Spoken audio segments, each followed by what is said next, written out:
Well, people ask me all the time about how can you create an opportunity for someone who lives with dementia in a person-directed environment, because people say that people who live with dementia can't actually make decisions, and yet they make decisions all the time. They make decisions not to eat, they make decisions to walk around, and sometimes they make a decision, to kind of give you a nice punch when you're trying to wake them up and they're not ready to get up, actually.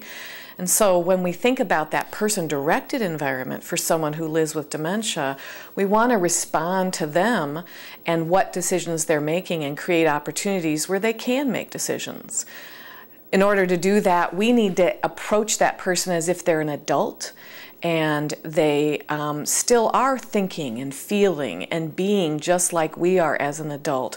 And we also create that environment where they can be safe and we can respond. We have some different responses to them. So hands-on caregivers, people that really know people who live with dementia, they're helping them make decisions all the time. And when we say resident direction, even for people who live with dementia, it can happen. In fact, it may be even, they may be more sensitive to how that environment is creating that opportunity for them to direct their daily life or their daily action. Even if it's to get up and engage with something, or to talk to someone, or carry a piece of paper and put it down someplace else because they're organizing or doing something. So that I get the question a lot of times, oh, culture change isn't really for people who live with dementia, it's just for people that can walk and talk and make decisions. But we're experts in all of our environments about how do we serve those people who live with dementia so that they experience life like an adult. And what can we do? Yes, we have to behave a little differently. We have to really listen and watch and interpret and investigate why they're behaving in certain ways and create an environment that gives them opportunities to be and continue being, especially in an adult situation.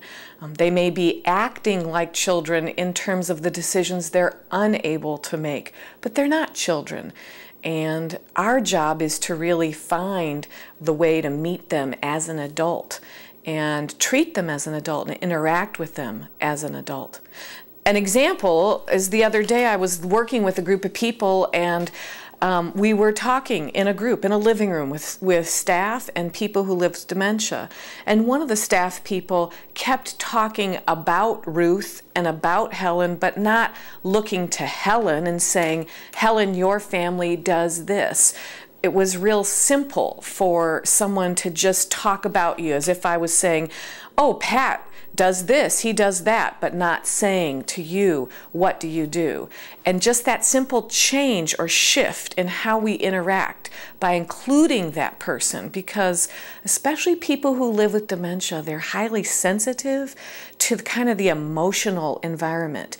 And it's emotional when one of us is ignored, when we feel like we're not being spoken with, but spoken about or spoken to.